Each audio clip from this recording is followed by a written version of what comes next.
In April 1997, East Tennessee, a family pulled off the highway for a quick rest. A father offers kind religious pamphlets with a smile and gets bullets in return. In April 2006, rural Nebraska, a family Easter ends with couples killed in their home. These two sets of murders were committed by young killers under 20. Ending innocent families' lives in minutes. Both sprees fueled by dark fantasies inspired by violent movies that glorified chaos and escape. Viewers' discretion is advised as we dive into the work of murders committed by teenagers obsessed with on-screen mayhem. Before we go ahead, if you are a lover of deep, disturbing true crime stories like this, smash that like button, subscribe, and hit the bell for more. And tell me, do you think movies can push troubled minds toward real violence? Or is it just an excuse? Let's discuss. Number 2. The Lillelid Murders. On a crisp spring afternoon in East Tennessee, April 6, 1997. A serene rest area off Interstate 81 in Bayleton, Greene County, Tennessee. The Lillelid family, devout Jehovah's Witnesses returning from a spiritual retreat, pauses for a moment of respite. Vidar Lillelid, carrying his fussing toddler son, approaches two young women with a warm smile and religious pamphlets, hoping to share his faith. But these strangers aren't seekers of light. They're a band of 6 troubled souls from Kentucky's cold country, desperate for escape, entangled in drugs, abuse, and whispers of Satanism. What begins as a chance conversation spirals into a nightmare of abduction, execution-style shootings, and a frantic flight south. 3 lives extinguished, 1 tiny survivor left for dead. This is the Lillelid Murders, a harrowing group crime laced with conspiracy theories of occult rituals and youthful rebellion gone fatally wrong. As we dive deeper into the details, from hidden childhood traumas to courtroom confessions, you'll be gripped by the chilling question: was this random opportunism, or something darker? Stay tuned as the full story unfolds. To understand the profound loss, we must first know the Lillelids, a family built on love, faith, and resilience. Vidar Lillelid was born on May 10, 1962, in Bergen, Norway, a picturesque coastal city. As a young man seeking adventure and opportunity, he immigrated to the United States in 1985, landing in Miami, Florida, to chase the American dream.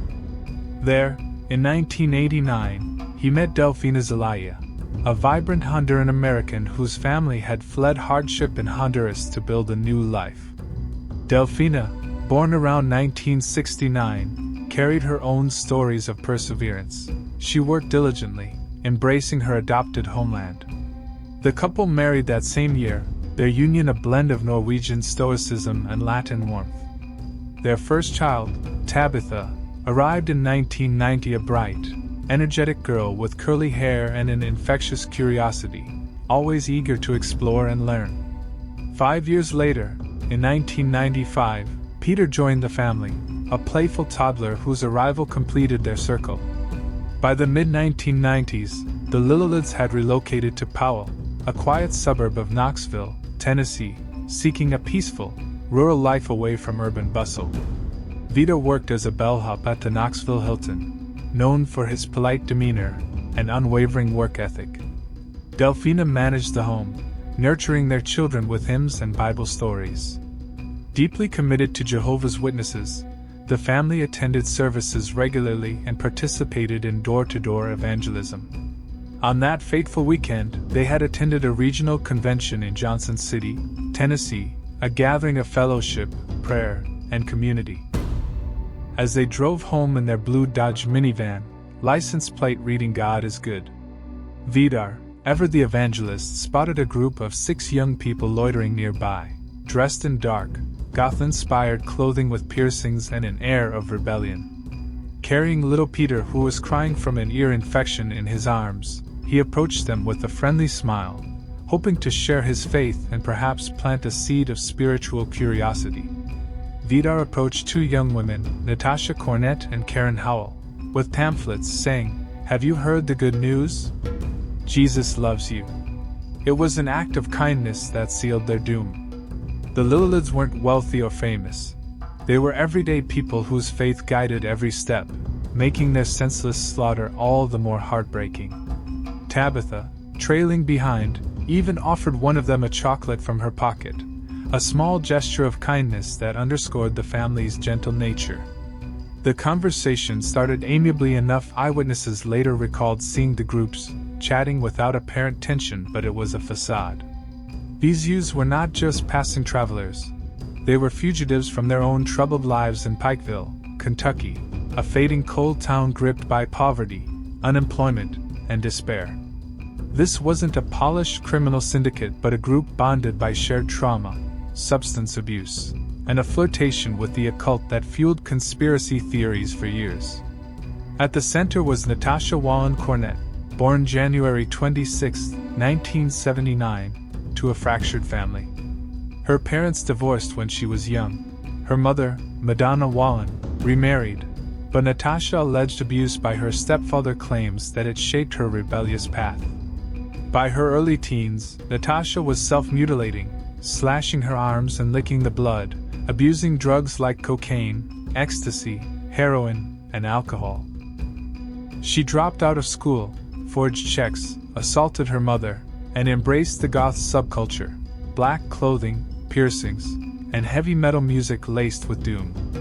Fascinated by witchcraft, vampires, and Satanism since age 4, when she claimed to see angels and demons, Natasha called herself the daughter of Satan, signed her name backward as Satan, and married her boyfriend in a black dress with a red cape and dog collar. Rumors swirled of seances, Ouija boards, and blood-drinking rituals. Just before the murders, the group allegedly burned 666 into a motel carpet during a satanic ceremony. Her boyfriend, Edward Dean Mullins, 19, was a high school dropout pursuing a GED, with no prior record but a blind loyalty to Natasha. Joseph Lance Reisner, 20, the oldest, had a history of drug and alcohol abuse from age 12, sexual activity from a young age, and academic failures. He owned the rundown Chevy Citation they drove.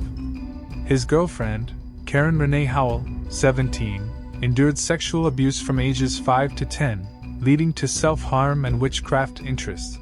With an IQ of 78, she was vulnerable and followed Reisner. Crystal Rena Sturgill, 18, faced emotional neglect, accused her stepfather of abuse, and struggled in school with no criminal history. The youngest, Jason Blake Bryant, 14, had an IQ of 85, social immaturity, and early exposure to drugs and alcohol from age 3. He met Natasha only a month prior but was drawn into the fold. United by dysfunctional poverty, broken homes, and low education, the group dreamed of fleeing to New Orleans or Mexico for a fresh start, inspired by films like Natural Born Killers. Armed with a stolen 9mm and .25 caliber pistol, they discussed carjacking. Prosecutors later highlighted occult ties, Natasha's diary of macabre fantasies, symbols like pentagrams and bullet patterns, and bodies arranged in a cross shape. While the group denied ritual motives, these elements amplified the conspiracy narrative, painting them as a makeshift cult on a thrill-kill spree. What began as a casual exchange turned sinister in an instant. Reisner allegedly pulled a gun later identified as a .25 caliber semi-automatic pistol, with a .22 caliber also involved, and pointed it at Vidar, muttering words to the effect of, "I hate to do you this way, but we need your van." Vidar, desperate to protect his family, offered his car keys, offering his wallet too. He pleaded, saying, "Take what you want, but please don't hurt us." But the group, now committed to their impulsive plan, refused. They forced the Lillelids into the van at gunpoint, with Vidar ordered to drive while Reisner kept the weapon trained on him from the passenger seat. Delphina and the children huddled in the back, Tabitha innocently trying to engage with her captors as Delphina softly sang hymns to soothe them, but Bryant snapped, "Shut them up." The atmosphere inside the van grew thick with fear, the family's faith clashing against the youth's growing panic and resolve. They directed Vidar to a secluded gravel road known as Payne Hollow Lane, a desolate stretch far from prying eyes. There, the family was herded out and lined up execution-style along a muddy ditch. Vidar pleaded, "Think of the children, please." Delphina begged for mercy. Tabitha and Peter standing helplessly as the group debated their fate. In a burst of unimaginable violence, shots rang out in the air.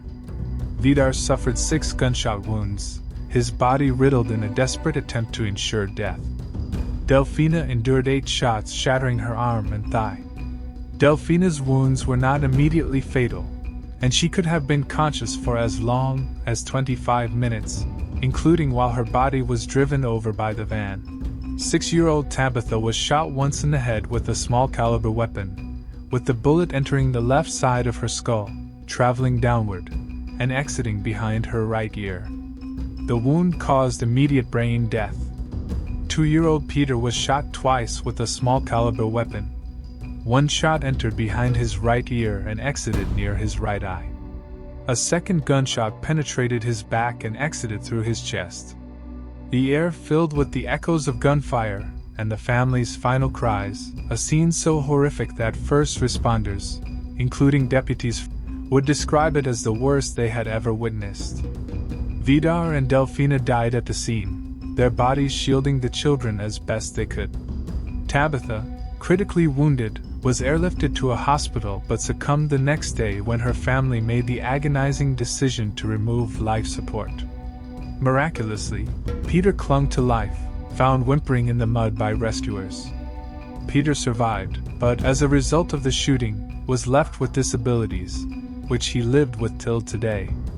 Bryant allegedly checked pulses, firing finishing shots. The bodies lay in a ditch, possibly arranged in a cross. Bullets formed a pentagram pattern, stoking occult rumors. The group looted the van, knife, photo album, wallet, removed the citation car plates, and fled southwest, discarding evidence along the way. Their freedom was short-lived. The group drove to New Orleans but rerouted to Mexico.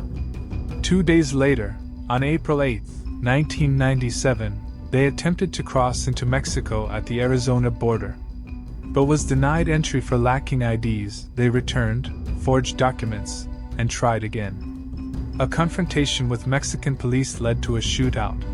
Bryant was wounded in the leg and hand. The U.S. Customs agents, suspicious of the mismatched group in a family van, conducted a search. Inside, they found a knife, the Lillelid's family photo album, personal belongings, blood-stained clothes, religious tracts, and alerted U.S. officials. The 6 were arrested on the spot and extradited to Greene County. The 6 were charged with first-degree murder, attempted murder, and kidnapping. Confessions trickled out during interrogation, some blaming Bryant as the primary shooter, influenced by a marijuana-fueled haze and manic impulses, though all were implicated under felony murder rules for participating in the carjacking that led to the deaths. Justice came swiftly in Greene County Criminal Court. All 6 were tried as adults by District Attorney Berkeley Bell in late 1997 and early 1998. They pleaded guilty in March 1998 to 3 counts of felony murder and 1 count of attempted murder, avoiding separate trials despite defense motions to sever them. Judge Eddie Beckner sentenced each to 3 consecutive life terms without parole for the murders, plus 25 years for Peter's attempted murder. Insanity defenses, tied to Cornett's occult interests, were floated but ultimately abandoned. Decades of appeals followed, and in 2000, the Tennessee Court of Criminal Appeals upheld sentences, rejecting separate hearings claims. Appeals persisted, invoking U.S. Supreme Court rulings like Miller v. Alabama, 2012, and Montgomery v.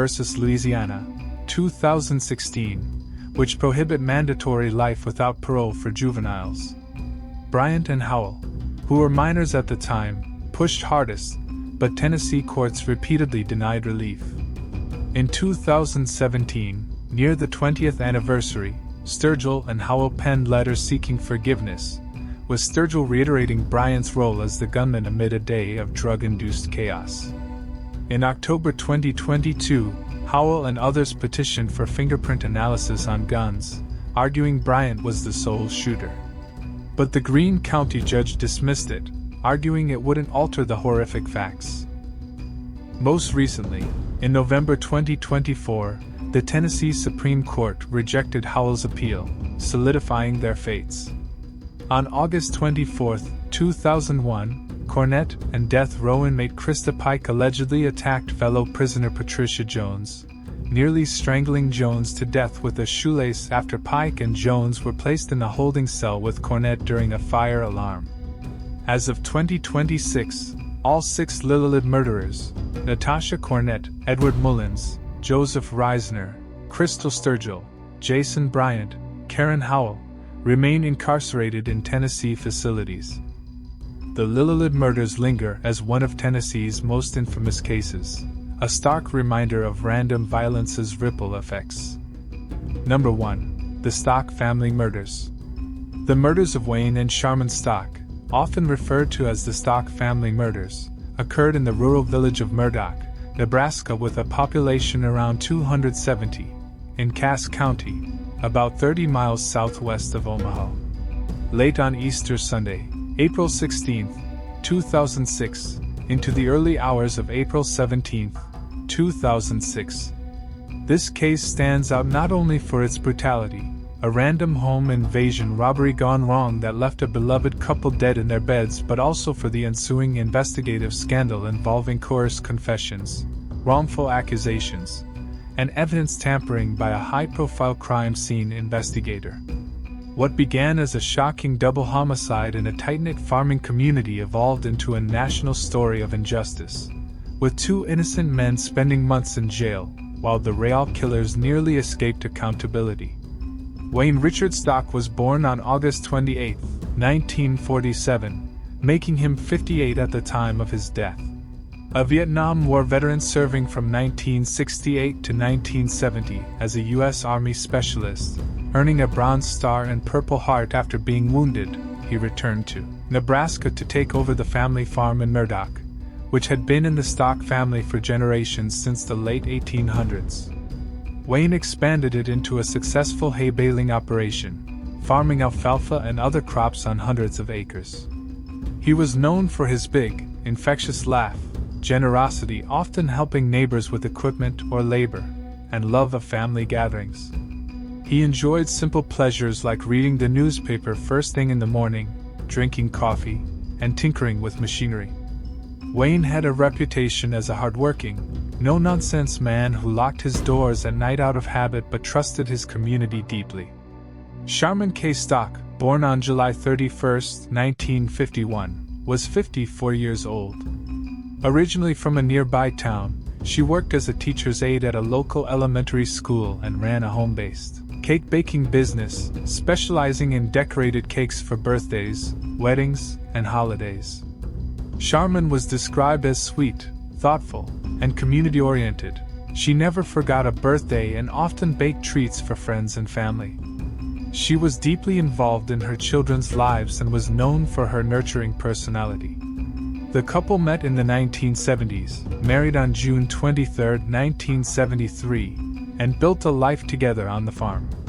They had 3 adult children: Andrew Stock, 27 at the time, farming with his father, Tammy Stock, a teacher, and Stephen Stock, who lived nearby.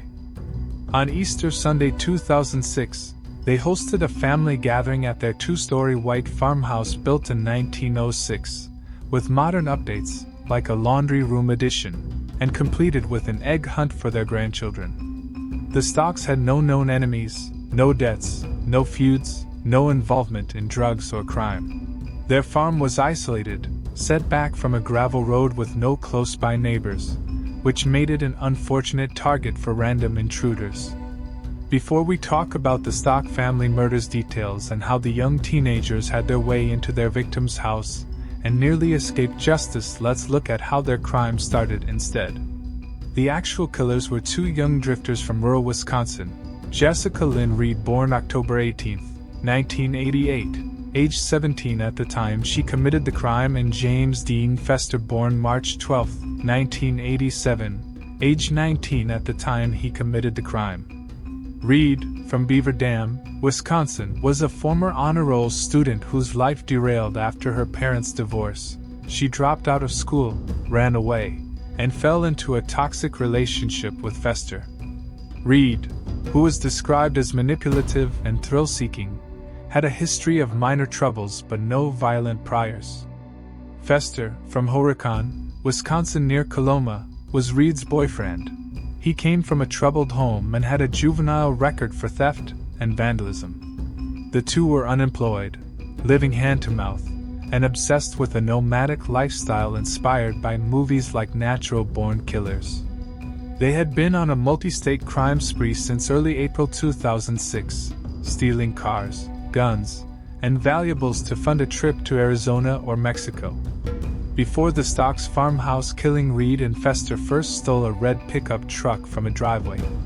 Inside was a man's gold ring with an inscription "Love Always, Corey and Ryan." They also stole license plates from another vehicle just to disguise the car. On April 13 to 15, 2006, they burglarized homes in Wisconsin and Iowa, stealing a 12-gauge shotgun, a .410 gauge shotgun, ammunition, and other items. They set an old stolen car on fire to destroy evidence. In Nebraska, they stole another vehicle, but this time around they were arrested for theft. They were released after paying for a bailout. The nightmare unfolded under the cover of moonlight on April 17, 2006, mere hours after the Easter festivities. Reid and Fester, driving a rusty tan four-door sedan, which they parked near the Stock's farmhouse after targeting the isolated property for robbery. Around 3 a.m. Reid opened the laundry room window screen and sneaked inside, then unlocked the front door for Reid. Creeping through the dark home looking for valuables to steal, when they heard some sound upstairs. Armed with the two shotguns, they crept upstairs where the Stocks were asleep in separate bedrooms. Wayne in the master's bedroom and Sharmon in a guest room due to his snoring. Fester pushed open Wayne's bedroom door and turned on the light, waking him. Wayne, unarmed and in pajamas, lunged at Fester in defense.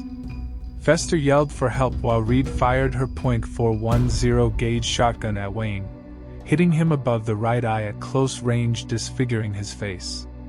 Wayne fought back, grappling with Fester, who shot him in the knee with his 12 gauge. As Wayne collapsed, Fester shot him execution-style in the back of the head once more. Meanwhile, Sharmon, awakened by the noise, grabbed a cordless phone from her nightstand to call 911 but was shot once in the face near her eye by Fester before she could connect. The killers left two spent shotgun shells of different gauges, a flashlight, and crucially the gold ring, which fell from Reid's jacket pocket in the kitchen as she removed it downstairs. Blood spattered high velocity across walls and stairs with a telltale void suggested two shooters standing side by side. A marijuana pipe, not belonging to the Stocks, was also left behind, possibly from the killers. The attack was brutal and swift. As the killers fled in the red truck without taking valuables like cash or jewelry, a safe, and guns were seen untouched, the house wasn't ransacked at all. Neighbors reported seeing a suspicious tan sedan red truck speeding away that night around 3 a.m. Reid later wrote incriminating notes like, "I killed someone. He was older. I loved it. I wish I could do it again." And a love letter to Fester referencing the thrill. Fester kept a spent 12-gauge shell as a souvenir for killing someone. The bodies were discovered the next morning, April 17th, around 9 a.m., by son Andy Stock, who noticed the untouched newspaper on the porch and the eerie silence, no coffee brewing, no sight of his parents with the back door ajar. He found Wayne face down in the hallway in a pool of blood and Sharmon in her bed, fleeing in horror to call for help. And in no time the paramedics arrived and confirmed both dead Sharmon still in bed with the telephone in hand. The scene shocked responders. It was very much an execution, one investigator recalled. The Cass County Sheriff's Office, Nebraska State Patrol, and Douglas County CSI Unit, led by David Kofod, a renowned investigator with 20-plus years experience, launched a massive probe, first among family members to see if they have any suspects. The scene screamed brutality with no robbery motive evident, leading to theories of personal revenge. Over 100 tips poured in, including sightings of a suspicious vehicle. During the investigation, suspicion fell on Wayne's nephew, Matthew Livers, who is 28 years old with IQ around 85 and developmentally disabled. Matthew, who lived nearby with his girlfriend, was having issues with the family over money and property inheritance. On April 25th, investigators Schenck, Lambert, and O'Callahan subjected Livers to an 11-hour coercive interrogation. To confess. The truth is, you got a gun, right or wrong. Right. And you took that gun back to your Uncle Wayne and Aunt Sharmon's house, right? Right or wrong? Come on, man. Right. Somewhere. Isolated in a windowless room, denied food, lied to about polygraph failure and evidence found, threatened with execution, with investigators saying, "I'm going to hang your ass from the highest tree," and even promised leniency if he confessed. After denying 139 times, Livers vulnerable broke in tears and confessed falsely, saying he shot Sharmon and was inconsistent with his evidence. He also implicated his cousin Nicholas Sampson, who was 22 years old. Livers recanted the next day, claiming he was coerced, but it was cancelled. I've been just making things up to satisfy you guys. Livers and Sampson were arrested and charged with 2 counts of first-degree murder and weapons offenses, facing life or death sentences. A tan Ford Contour owned by Sampson's brother matched a witness description but was detailed to be seen around at 5:30 a.m., which is some hours after the murder. At first, no blood was found on the car, but Kofod later discovered a single drop of Wayne's blood under the dashboard, which was later proven to be planted by Kofod. Kofod, who swabbed the blood from the crime scene and hid it in his office, used it as evidence against Livers and Sampson. It was later discovered that the initial blood found on Sampson's clothes was that of a pig because he is a hunter, and his gun tested negative to the guns used by the killers. No DNA, fingerprints, or shoe prints matched theirs. Sampson and Livers' girlfriends confirmed they were both at home and had slept on the same bed on the day of the murder. Yet that evidence was denied and both men were sentenced to life imprisonment. The turning point came when the gold ring found on the crime scene with an inscription, "Love always, Corey and Ryan," led investigators to a New York jeweler, tracing it to the stolen Wisconsin truck. This was immediately connected to Reid and Fester. They were both arrested in Wisconsin for unrelated theft prior to that time. Witnesses' tan card description matched that of Reid and Fester's car. Reid initially lied, insisting that Livers and Sampson were the killers, but recanted and confessed the truth. Involved in all this stuff, and I was like trying to get these people to believe me, like no. And it's like they didn't want to hear it. They weren't there with me. Me and Greg were the only people there. Fester also confessed. And the charges against Livers, who was jailed for 6 months, and Sampson, who was jailed for 5 months, were dropped in September 2006. They sued, winning $2.6 million for Livers and $500,000 for Sampson in settlements. Kofod was convicted in 2010 of evidence tampering and planting of blood in Sampson's car. He was sentenced to 20 months in prison and fired. The scandal exposed flaws in interrogations, no initial recordings, coercion of vulnerable suspects, which led to statewide reforms, including training on developmental disabilities. Justice arrived in Plattsmouth, Nebraska, by March 2007. Reid and Fester pled guilty to reduce second-degree murder charges, hoping to avoid automatic life terms, but received consecutive life sentences without parole for each killing, ensuring lifelong imprisonment. Fester got an extra 10 to 20 years for weapons use. Reid, now 37, and Fester, 38, are incarcerated in Nebraska. Reid at the Nebraska Correctional Center for Women, Fester at Tecumseh State Correctional Institution.